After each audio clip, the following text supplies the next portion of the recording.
नमस्कार, इस बुलेटिन में आप सभी का स्वागत है। आपके साथ मैं हूं नीता सिंह और सुर्खियों के बाद रुख खबरों का करते हैं। बेकाबू होता स्वाइन फ्लू। प्रदेश में अब तक 56 लोगों की मौत हो चुकी है और अब तक 1508 पॉजिटिव केसेस सामने आए हैं।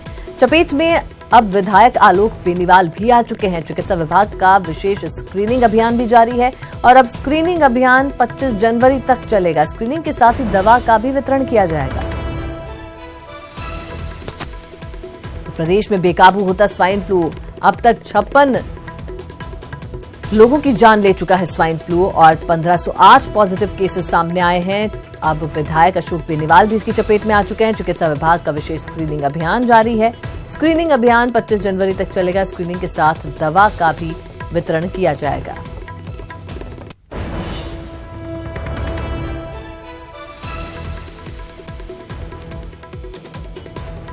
प्रदेश में बेकाबू होता स्वाइन फ्लू और प्रदेश में अब तक 56 लोगों की मौत स्वाइन फ्लू के चलते हुई है। और चलिए इस पर और ज्यादा बातचीत के लिए रुक करते हैं। हमारे वरिष्ठ सहयोगी सचिन शर्मा हमारे साथ फोन लाइन पर जुड़ चुके हैं। सचिन जी, लगातार कहा जा रहा है सरकार भी दावे कर रही है और प्रशासन भी पूरी तरह से काम में लगा हुआ है, लेकिन अभी तक इस बेकाबू स्वाइन फ्लू को काबू में नहीं किया जा सका है। बिल्कुल अनीता, जिस तरह से स्वाइन फ्लू का कहर पूरे प्रदेश में देखने को मिल रहा है और आज जो विधायक हैं, निर्दलीय विधायक आलोक बेनीवाल, वे भी स्वाइन फ्लू पॉजिटिव पाए गए हैं। इसके पहले अभी 2 दिन पहले केंद्रीय मंत्री CR चौधरी जो हैं वो भी स्वाइन फ्लू पॉजिटिव मिले। तो ये बताता है कि इस बीमारी ने किसी जाति पाति या किसी ऊंच नीच को नहीं देखा है। ये सभी को अपनी जद में ले रही है, चाहे वो VIP हो या आमजन, सभी इसकी जद में आ रहे हैं। और ये काफी गंभीर बात है जो ये बताता है कि सरकार के जो प्रयास अब तक हुए हैं वो नाकाफी हैं। और केवल ये कह देना कि हम विशेष स्क्रीनिंग कर रहे हैं और जो स्क्रीनिंग की जो प्रक्रिया अपनाई जा रही है और जिस तरह से उसकी गति बनी हुई है, उससे ऐसा नहीं लगता है कि ये जो है जल्दी ही काबू में आएगा। क्योंकि जिस तरह से पूरे प्रदेश में मावट हो रही है, सर्दी का जो है कहर एक बार फिर जो है तेज हो गया है, तो ऐसे में लगता है कि जो चिकित्सा एवं स्वास्थ्य विभाग के जो प्रयास हैं वो नाकाफी जो है वो साबित हो रहे हैं। जहां तक बात करें इनके मृतकों की, तो ये आंकड़ा जो है रोजाना बढ़ रहा है और रोजाना 2 से 3 जो है मौतें लगातार पूरे प्रदेश में दर्ज हो रही हैं। और खास करके जो जोधपुर और जयपुर है, जहां अब मौतों का सिलसिला जरूर थमा है पिछले 2-4 दिन से, लेकिन जो अन्य जिले हैं वहां पर यह एक मौतों का आंकड़ा यह बताता है कि जो इंतजाम वहां पर इलाज के लिए होने चाहिए थे वो इंतजाम शायद वहां अभी तक नहीं हुए हैं। ICU में जिस तरह से वेंटिलेटर्स की व्यवस्था होनी चाहिए वो शायद वहां अभी नहीं है, या फिर मरीज जो है वो देरी से पहुंच रहे हैं इलाज के लिए, क्योंकि कहीं ना कहीं लापरवाही तो चिकित्सा विभाग की हो या आमजन की, यह जिम्मेदारी जो है विभाग की ही बनती है कि आमजन को इसके लिए प्रेरित करे, उन्हें सजग करे, उन्हें बताए कि अगर उन्हें खांसी है, उन्हें जुकाम है, तो इसे केवल ठंड का असर न माने, बल्कि इसके लिए वे अपनी जांच कराएं और दवा का सेवन बराबर करें। जी, बहुत शुक्रिया सचिन जी आपका तमाम जानकारी के लिए। तो स्वाइन फ्लू बेकाबू होता जा रहा है, प्रदेश में अपने पैर पसार रहा है और इसकी जद में अब मंत्री, विधायक, आम जन से लेकर हर कोई आ रहा है।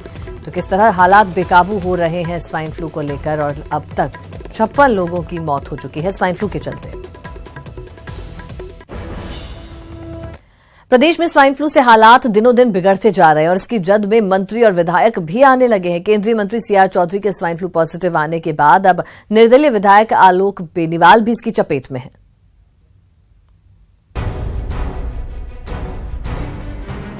बेकाबू होता स्वाइन फ्लू। स्वाइन के अब तक 56 शिकार। चपेट में आए विधायक आलोक बेनीवाल। प्रदेश में बेकाबू होते स्वाइन फ्लू की जद में आने वालों में अब विधायक आलोक बेनीवाल का नाम भी जुड़ गया है। विधायक बेनीवाल के स्वाइन फ्लू पॉजिटिव पाए जाने के बाद चिकित्सा और स्वास्थ्य विभाग की टीम ने उनके घर पर सर्वे किया और उनके परिजनों की स्क्रीनिंग करते हुए एहतियात के तौर पर उन्हें दवा भी दी। पूरे प्रदेश में जिस प्रकार से स्वाइन फ्लू का कहर जारी है, उसके चलते मरने वालों का आंकड़ा और पॉजिटिव मरीजों की संख्या लगातार बढ़ रही है। हालांकि स्वास्थ्य विभाग लगातार मॉनिटरिंग का दावा भी कर रहा है। जो स्वाइन फ्लू है एक प्राकृतिक आपदा की स्थिति है और पूरा विभाग इसके बारे में पूरी तरह से सजग है और हम जो बेस्ट एफर्ट्स हैं वो कर रहे हैं। मैं आपको कहना चाहूँगा कि 4 बार तो इसमें मैंने अभी ज्वाइन किए करीब 15 दिन ही हुए हैं, 4 बार तो वीडियो कॉन्फ्रेंस हमने हो चुकी है और हमारे व्हाट्सएप ग्रुप पे जो राज्य भर में जो घर घर जा कर के और इसको पहचान करने का और इसकी रोकथाम करने का जो प्रयास चल रहा है, दिन भर हम उनसे फोटोग्राफ्स मंगाते हैं। बहुत एक तरह से लाइव रिपोर्टिंग ही हो रही है व्हाट्सएप ग्रुप पे। डॉक्टर सुमित शर्मा ने कहा कि लोगों को भी ये समझना होगा कि स्वाइन फ्लू एक संक्रामक रोग है और इसके लक्षण दिखते ही तत्काल व्यक्ति को अपनी जांच कराकर उचित दवा लेनी चाहिए।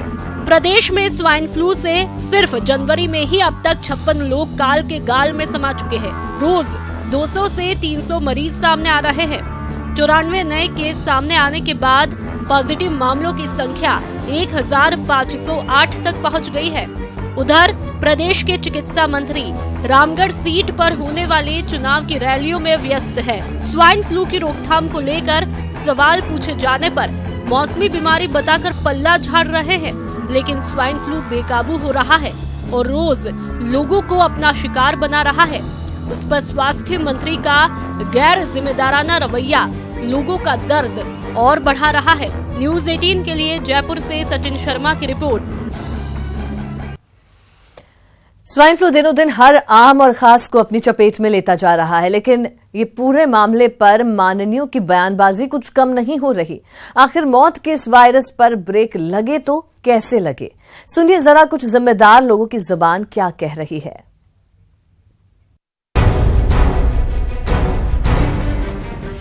स्वाइन फ्लू पर केंद्रीय मंत्री को सुनिए।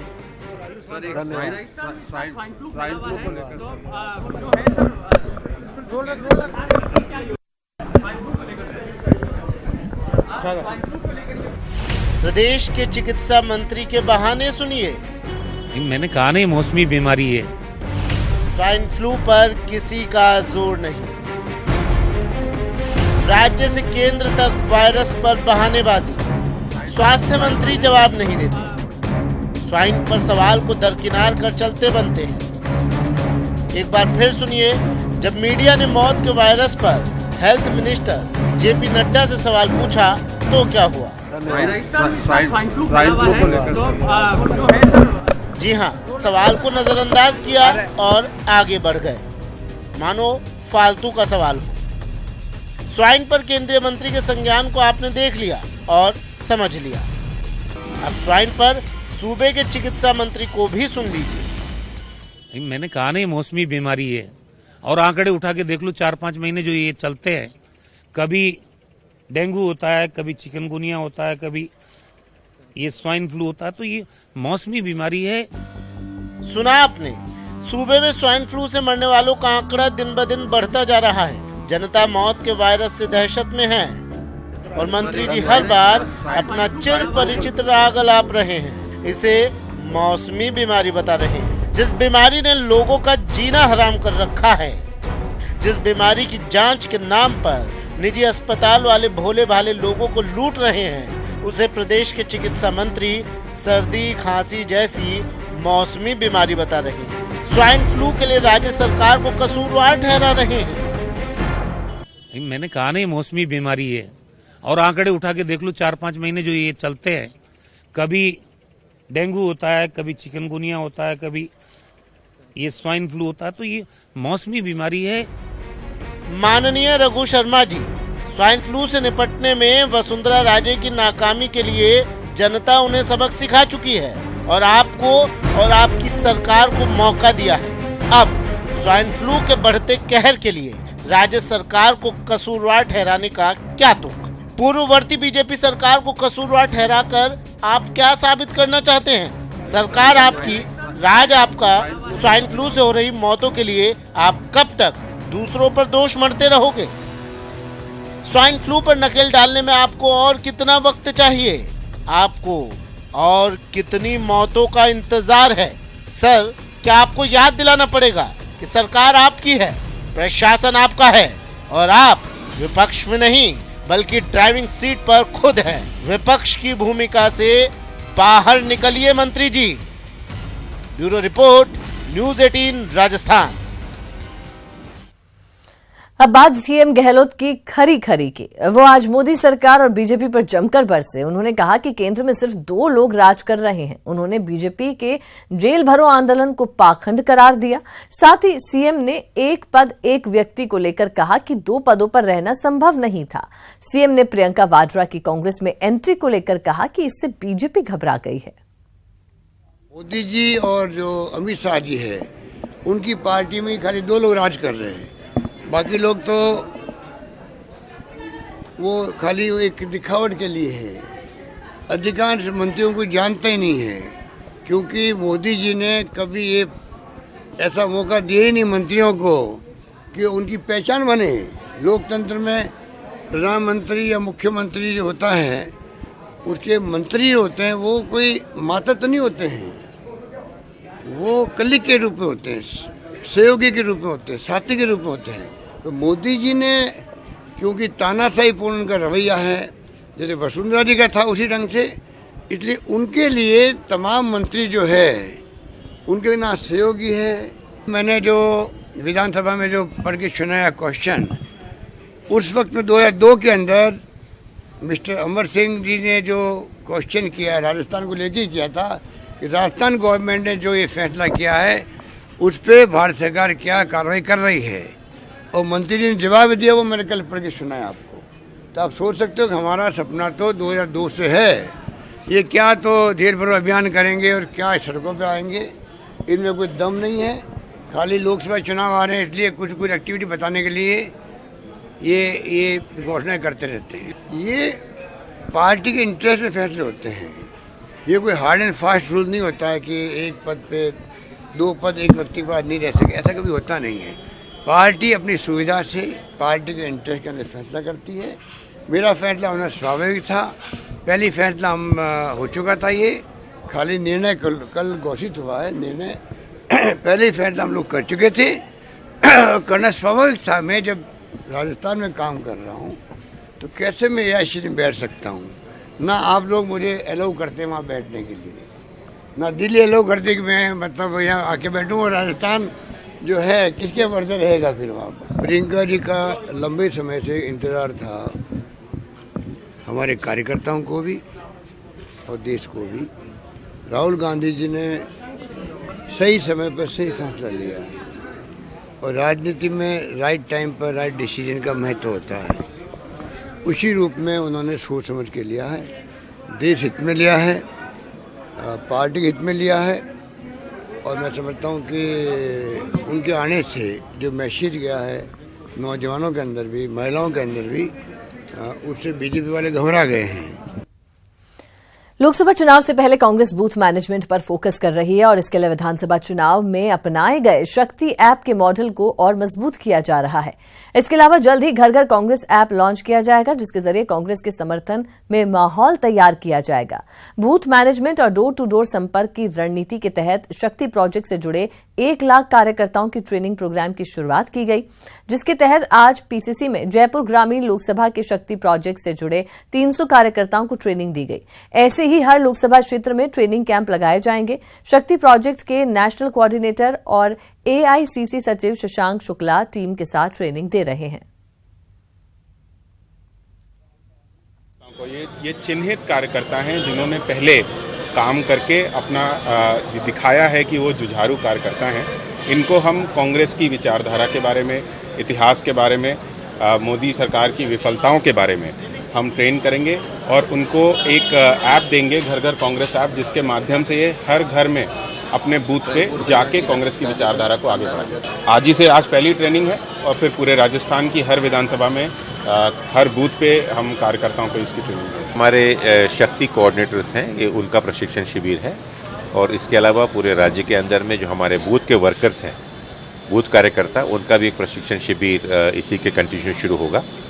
और विशेष रूप से जो हर क्षेत्र की अपनी एक विशेषताएं होती हैं, उनको मद्देनजर रखते हुए संगठन वहाँ पर किस प्रकार से हम और मजबूत कर सकें, किस प्रकार से लोगों के बीच में हमारा संदेश हम दे सकें, और चुनाव के दौरान किस प्रकार से हमारी रणनीति होनी चाहिए, इन सभी विषयों को लेकर ये प्रशिक्षण शिविर लगाया गया है।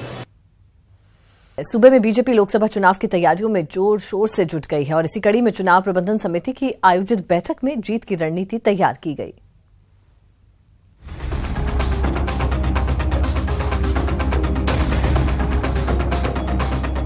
सूबे की सत्ता गंवाने के बाद अब बीजेपी लोकसभा चुनाव में जीत की रणनीति बनाने में जुट गई है। प्रदेश के पार्टी मुख्यालय में लोकसभा चुनाव प्रबंधन समिति की बैठक आयोजित की गई, जिसमें संगठन को मजबूत करने और प्रदेश सरकार को जनहित और किसानों के मुद्दे पर घेरने की रणनीति तैयार की गई। इस दौरान केंद्रीय मंत्री और बीजेपी के प्रदेश लोकसभा चुनाव प्रभारी प्रकाश जावड़ेकर ने सरकार पर स्वाइन फ्लू से लगातार हो रही मौत और किसानों के कर्ज माफी के मुद्दे पर जमकर हमला बोला। स्वास्थ्य मंत्री स्वाइन फ्लू के 60 मौतों के बाद भी कहते हैं कि ऐसी मौतें तो पहली बार नहीं हुई है, ऐसी तो होती रहती है। ये जो है इसकी हम पूरी भर्त्सना करते हैं और मुख्यमंत्री से मांग करते हैं कि इनका इस्तीफा ले ले। 1 2 3 4 5 6 7 8 9 10 10वें दिन हो गया माफ। कहाँ हो गया? 35 दिन के बाद हम पूछ रहे हैं कहाँ माफ हो गया कर्जा? ना अमाउंट बताई, ना किसान बताया। अब कह रही डिफॉल्टर को, अरे वसुंधरा जी ने पहले ही 50,000 तक का कर्जा माफ कर दिया 25 लाख किसानों का और उनको खाते क्लियर हो गए। अब आपको डिफॉल्टर कौन मिलेगा? किसानों की कर्ज माफी के मुद्दे पर हमला करते हुए केंद्रीय मंत्री प्रकाश जावड़ेकर ने पूरे प्रदेश में आंदोलन करने का ऐलान कर दिया। साथ ही केंद्रीय मंत्री ने सूबे की सभी 25 लोकसभा सीटों पर जीत का भी दावा किया है। आने वाले लोकसभा चुनाव में अगर यहाँ हमें 73 सीटें मिली और उनको 99 मिली, बहुमत नहीं मिला लेकिन 99 मिली, लेकिन अब आने वाले लोकसभा में हमें 25 के 25 सीटें मिलेंगे और इसके लिए पूरी योजना बनाकर हम काम करेंगे। तो वहीं बैठक के दौरान बीजेपी प्रदेश अध्यक्ष मदन लाल सैनी ने लोकसभा चुनाव को अग्नि परीक्षा बताते हुए कहा कि सभी 25 सीटों पर जीत हासिल करना जरूरी है। कि आने वाला लोकसभा का चुनाव हमारी एक अग्नि परीक्षा है। इसमें आपने पहले पार्टी के लिए बहुत समय दिया है, उसी का परिणाम है कि आज केंद्र में बहुमत वाली सरकार हमारी है। पहले से अधिक सीटें तो अनुपात में उतनी ही है 25, इसलिए 25 सीटें जीतना हमारे लिए आवश्यक है। सूबे की सरकार को घेरने के लिए बीजेपी किसानों की कर्ज माफी, ईबीसी आरक्षण बिल को लागू करने की मांग तो कर ही रही है। साथ ही बीजेपी बेरोजगारी भत्ते को लेकर 28 जनवरी को प्रदर्शन करने और 8 फरवरी को इन तमाम मांगों को लेकर जेल भरो आंदोलन करेगी। साफ है कि बीजेपी इस बार लोकसभा चुनाव में जीत हासिल करने के लिए कोई कोर कसर छोड़ना नहीं चाहती। न्यूज 18 राजस्थान के लिए जयपुर से सुधीर शर्मा की रिपोर्ट। 5 दिनों तक चलने वाले जयपुर लिटरेचर फेस्टिवल का आज रंगारंग आगाज हुआ। कला और संस्कृति मंत्री बीडी कल्ला ने फेस्टिवल का उद्घाटन किया। इस दौरान democracy, freedom and the political process के सेशन में भाग लेते हुए डिप्टी सीएम सचिन पायलट ने बीजेपी पर जमकर निशाना साधा।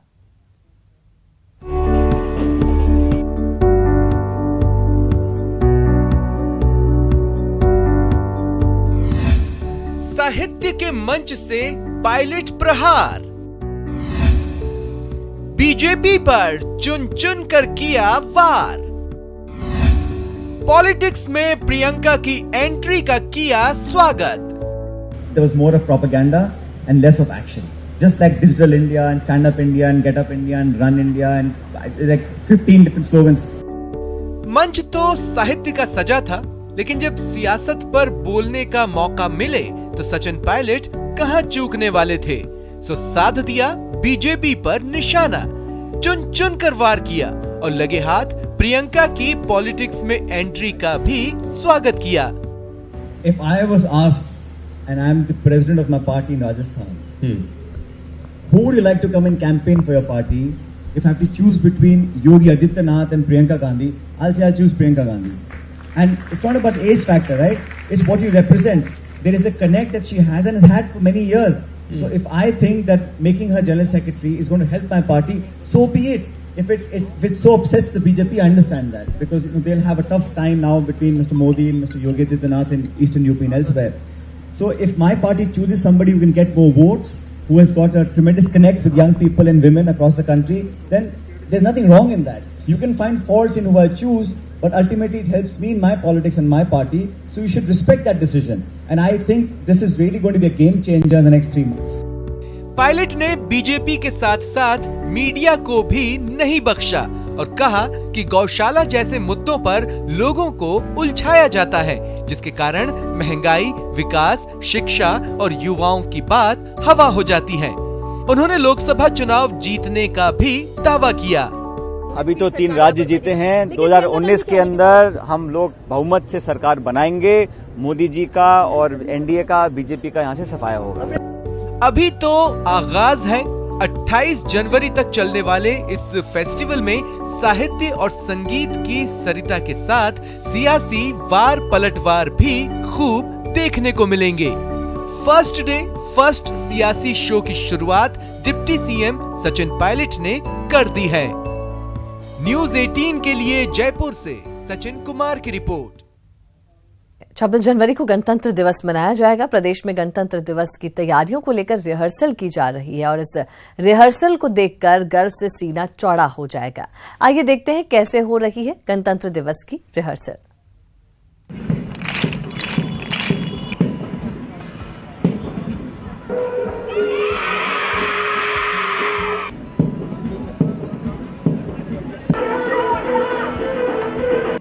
बीकानेर में 26 जनवरी को जिला स्तरीय गणतंत्र दिवस समारोह डॉक्टर करणी सिंह स्टेडियम में आयोजित किया जाएगा। इसमें ऊर्जा मंत्री डॉक्टर बीडी कल्ला झंडारोहण करेंगे। समारोह में होने वाली परेड, व्यायाम प्रदर्शन और रंगारंग सांस्कृतिक कार्यक्रमों का पूर्वाभ्यास किया गया।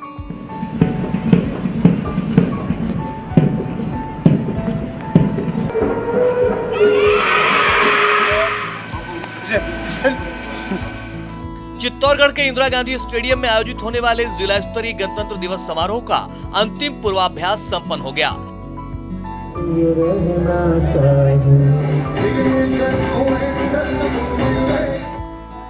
एजुकेशन सिटी कोटा में 26 जनवरी को महाराव उम्मेद सिंह स्टेडियम में गणतंत्र दिवस का मुख्य समारोह होगा।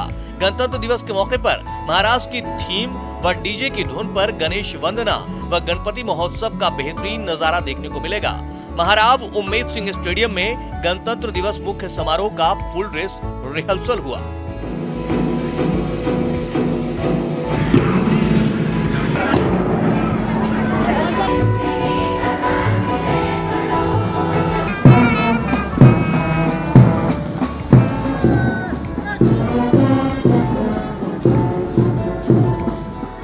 भरतपुर में 26 जनवरी को मनाए जाने वाले गणतंत्र दिवस समारोह के मुख्य कार्यक्रम की तैयारियों का फाइनल पूर्वाभ्यास किया गया। पुलिस परेड ग्राउंड में अतिरिक्त जिला कलेक्टर ओम प्रकाश पंचम ने झंडारोहण कर मार्च पास्ट की सलामी ली।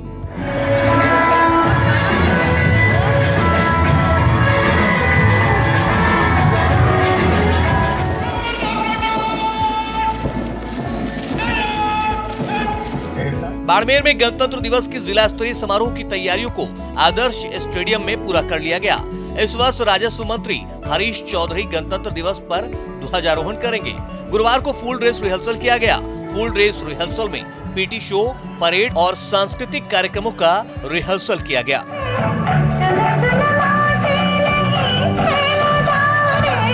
Parade commander Kailash Meena. दौसा के राजेश पायलट स्टेडियम में 26 जनवरी को गणतंत्र दिवस का जिला स्तरीय कार्यक्रम आयोजित किया जाएगा। इस मुख्य समारोह के लिए फाइनल रिहर्सल की गई। इसमें शारीरिक व्यायाम एवं सांस्कृतिक कार्यक्रमों की शानदार झलक पेश की गई। हाँ, 26 जनवरी का जो ये गणतंत्र दिवस समारोह है उसकी रिहर्सल का फाइनल रिहर्सल का आज दिन था, उसका अवलोकन किया गया। तो कार्यक्रम के दौरान जो भी कार्यक्रम होने हैं उन सब का यहाँ प्रदर्शन किया गया। उसमें कुछ खामियां कार्यक्रमों में नजर आई हैं, उनके लिए संबंधित को निर्देशित किया गया है। जैसे परेड है, उसमें एनसीसी और स्काउट्स की परेड में कुछ खामियां थी, तो उनको पुलिस लाइन में जाकर के 2 दिन और रिहर्सल करने के लिए कहा गया है, ताकि 26 जनवरी को बिल्कुल एकदम भव्य प्रोग्राम हो। बूंदी के जिला खेल संकुल मैदान में 26 जनवरी को मनाए जाने वाले गणतंत्र दिवस समारोह के लिए अंतिम पूर्वाभ्यास किया गया। इस दौरान अतिरिक्त जिला कलेक्टर राजेश जोशी ने परेड का निरीक्षण कर मार्च पास्ट की सलामी ली। पुरुष वर्ग जो सब इंस्पेक्टर रमेश चंद जी के नेतृत्व में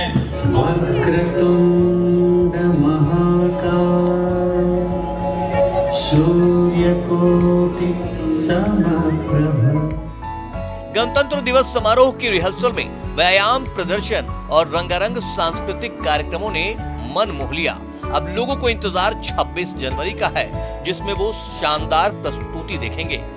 bureau report, news 18 Rajasthan.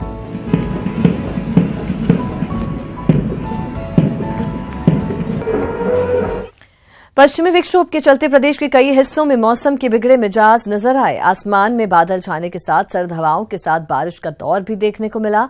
Jaipur में भी शाम होने तक मौसम बदला सा नजर आया।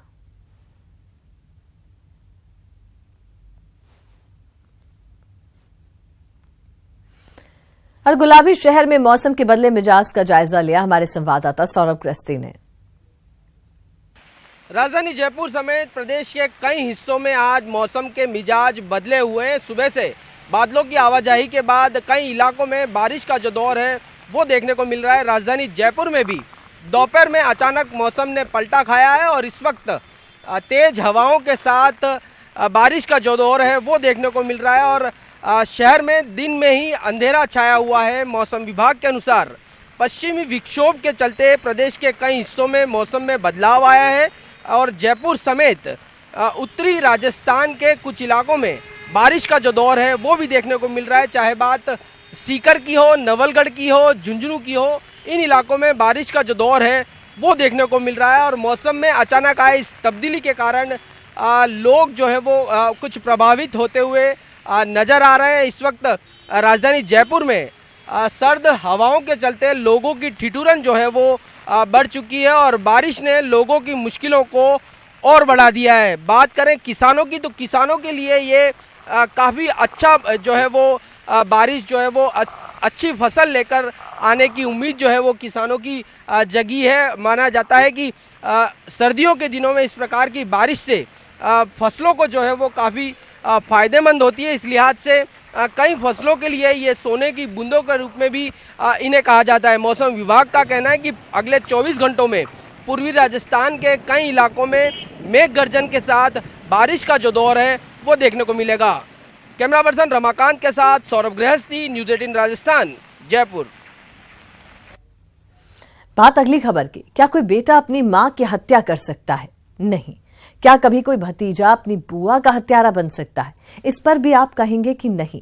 लेकिन आज प्रदेश में ऐसी ही दो घटनाओं ने रिश्तों का कत्ल कर दिया और हमें और आपको सोचने पर मजबूर कर दिया कि आखिर हमारा समाज किस ओर जा रहा है। कलयुगी बेटा बना मां का कातिल। सगे भतीजे ने बुआ को मार डाला। लालच में रिश्तों का खून। जी हाँ, यह खबर हैरान करने वाली है, परेशान करने वाली है। आखिर कोई कैसे अपनी माँ और बुआ का कत्ल कर सकता है? दिल दहला देने वाली ये वारदात बीकानेर की है, जहाँ कलयुगी बेटे ने अपनी ही माँ की बेरहमी से हत्या कर दी। इस कपूत ने बड़ी ही बेरहमी से अपनी माँ पर लाठियों से वार किया। माँ लहूलुहान होकर जमीन पर गिर पड़ी और फिर कभी नहीं उठी। जमीन की खातिर एक बेटे ने अपनी ही माँ की जान ले ली। जमीन तो नसीब हुई नहीं, लेकिन लालच में अंधे बेटे को मिली तो सिर्फ सलाखें। आरोपी निहाल चंद, जिसके बारे में वहाँ आसपास के ढाणी वालों ने बताया कि इसने अपनी मां की हत्या करी है, उसको रात को ही राउंड अप करके हॉस्पिटल में एडमिट करवाया, क्योंकि उसके भी चोटें लगी हुई थी। और अभी परिजन थाने उपस्थित आए, जो रिपोर्ट देंगे, उसके आधार पर अग्रिम कानूनी कार्रवाई की जाएगी। बीकानेर में एक बेटे की करतूत तो आपने देख ली, माँ बेटे के रिश्ते का खून भी देख लिया। अब मानवता को शर्मसार कर देने वाली धौलपुर के इस वारदात को भी देख लीजिए। यहाँ एक सगा भतीजा अपनी ही बुआ का कातिल बन बैठा। प्रॉपर्टी के लालच में भतीजा अंधा हो गया और अपनी बुजुर्ग बुआ की सरसों के खेत में पहले गर्दन दबाई और फिर बुआ को पेड़ से लटका दिया। लालची भतीजे का वारिस बनने का सपना तो साकार नहीं हुआ, हाँ जेल में अब अपने गुनाह की तौबा जरूर करेगा। जिस तरह से इन दोनों वारदातों को अंजाम दिया गया उससे साफ जाहिर है कि लालच जब सिर पर सवार होता है तो रिश्तों का बेरहमी से कत्ल होता है। तभी तो एक बेटा माँ का कातिल बन जाता है और एक भतीजा बुआ को बेरहमी से मौत के घाट उतार देता है। न्यूज़ 18 राजस्थान के लिए रवि बिश्नोई और राकेश की रिपोर्ट। और चलिए अब बात दारूबाज दारोगा की। तस्वीरें अजमेर की है और नशे में झूम रहे हैं दारोगा जी। पुलिस लाइन में तैनात हैं, सब इंस्पेक्टर हैं, लेकिन खुद का ख्याल नहीं रख पा रहे तो जनता की हिफाजत कैसे करेंगे ये समझना मुश्किल नहीं। तस्वीरें आप देखिए, इंस्पेक्टर साहब शराब की दुकान के बाहर नशे की हालत में हैं। शराब के सुरूर में वर्दी का गुरूर से बाज नहीं आ रहे। नशे में धुत हैं लेकिन अपना परिचय की धाक जमा रहे हैं।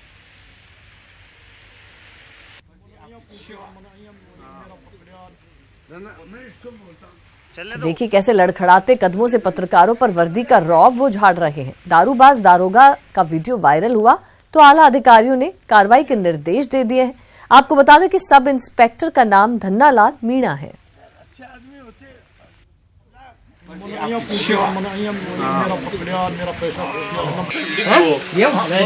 नाम धन्नालाल मीणा। मैं इससे बोलता हूँ। कहाँ पे जाओगे? बोलो, आपको यहाँ आने की इज्जत है? पत्रकार हो ये कौन हो? अरे यार, पत्रकार होते हुए अच्छे इंसान को पत्रकार सोच करनी हो। सही है, सही है, सही। पत्रकार सारे होते हैं सीमा दिखनी है। क्या कमी है मेरी?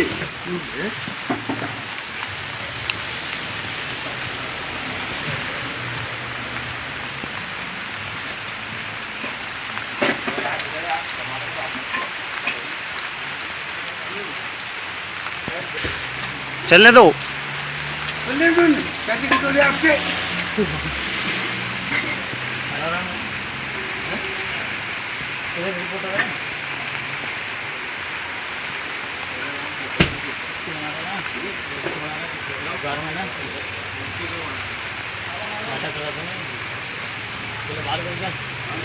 ये साहब इसी से बात करनी थी। बात से बात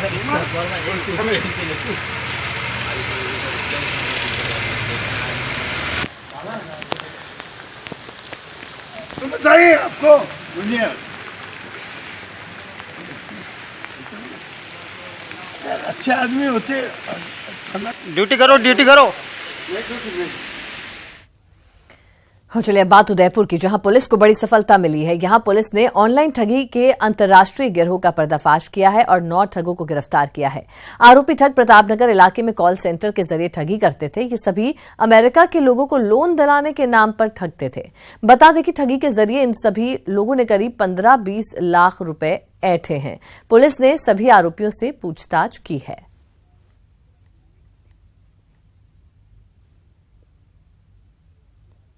स्पेशल टीम और प्रतापनगर पुलिस स्टेशन द्वारा किया गया। प्रतापनगर थाना क्षेत्र के अंदर एक ऑनलाइन ठगी का इन्होंने कॉल सेंटर बना रखा था। उसका इन्होंने माध्यम ये बना रखा था। ये करीब मोस्टली 9 लोग हैं जिनको हमने पुलिस ने डिटेन किया है। उनमें से 7 तो अहमदाबाद बेस्ड हैं और 2 लोकलाइट हैं।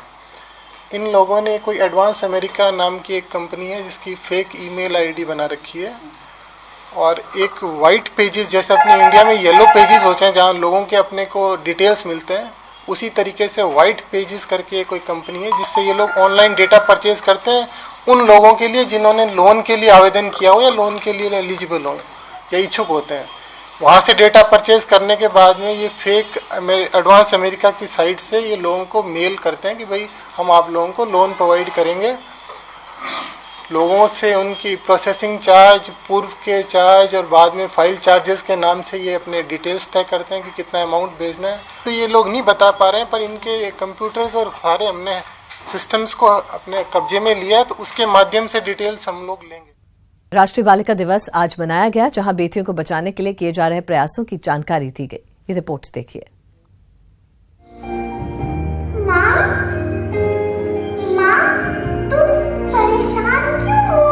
काश गर्भ में बालिका बोल सकती,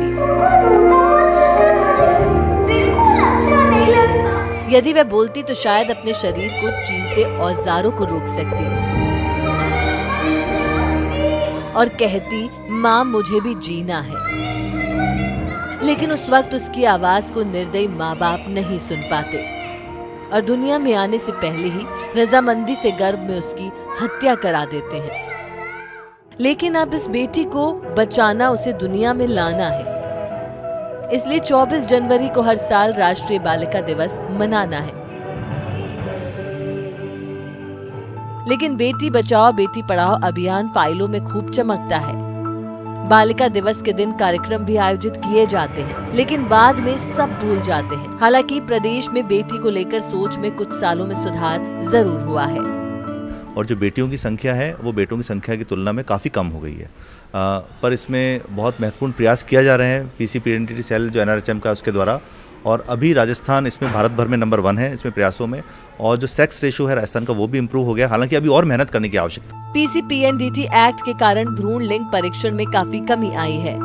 प्रदेश में जीवित जन्म शिशु दर के अनुसार बालिका लिंगानुपात 2017 में 943 था, जो इस साल बढ़कर 948 हो गया है, जिसमें राजस्थान देश में पहला राज्य है। अगर बात जिलेवार करें तो बालिका लिंगानुपात में पहले नंबर पर बांसवाड़ा है, जहां 1003, वहीं दूसरे नंबर पर चूरू 992, तीसरे पर हनुमानगढ़ 982, चौथे पर बाड़मेर 976 और 5वें नंबर पर जालौर 966 है। सबसे खराब स्थिति कोटा जिले की है, जहां पर बालिका लिंगानुपात 901, सवाई माधोपुर और डूंगरपुर में 905 है। जो भी व्यक्ति दोषी हैं उनको कड़ी से कड़ी सजा मिले, जिससे कोई भी सोनोलॉजिस्ट या कोई भी डॉक्टर जो सोनोग्राफी करते हैं वो इसके बारे में सोचे भी नहीं। जाहिर है बड़ी बातों से बालिकाओं को बढ़ावा नहीं मिलेगा। अपने साथ समाज की सोच को भी सही दिशा में साधना होगा और ये समझना होगा कि बेटियां अनमोल है और इन्हें बचाना ही होगा, हर हाल में आगे बढ़ाना होगा। जयपुर से न्यूज़ 18 के लिए सचिन शर्मा की रिपोर्ट। कहते हैं मानव सेवा सबसे बड़ी सेवा है और इसी मानव सेवा को उदयपुर के एक डॉक्टर दंपत्ति ने अपना जीवन समर्पित कर दिया है। कैसे, देखिए इस रिपोर्ट में।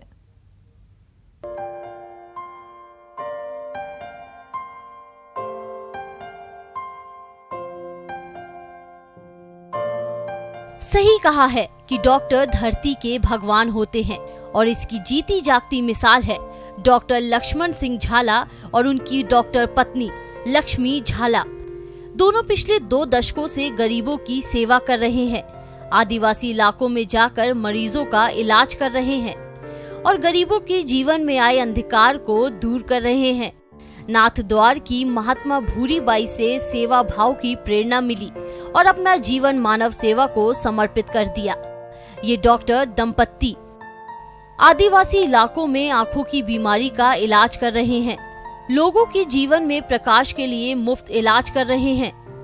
20 साल में अब तक 55,800 निशुल्क ऑपरेशन कर चुके हैं।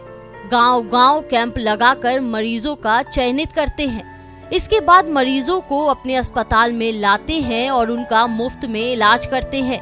इलाज के दौरान मरीजों और उनके तीमारदारों के रहने और खाने की व्यवस्था करते हैं। तरह से लोगों को जानकारी नहीं होती है, तो खास करके जो डूंगरपुर, बांसवाड़ा और प्रतापगढ़ एरिया है, प्लस कोटड़ा और ये जाडोल बेल्ट है, इन पूरे संभाग में इतने लाखों की तादाद में लोग अंधे बैठे हुए हैं। काफ़ी लोग तो दोनों आंखों से अंधे बैठे हुए हैं। तो उन आदिवासियों को कोई लाने ले जाने वाला नहीं है। उनके बच्चे हैं तो वो दिहाड़ी मजदूर हैं, तो वो अपने काम में व्यस्त रहते हैं और ये घर पे अकेले अंधे बैठे रहते हैं। तो हमने ये बीड़ा उठाया है कि हम इस मेवाड़ संभाग में जितना हो सके इस मेवाड़ संभाग को अंधता मुक्त करेंगे।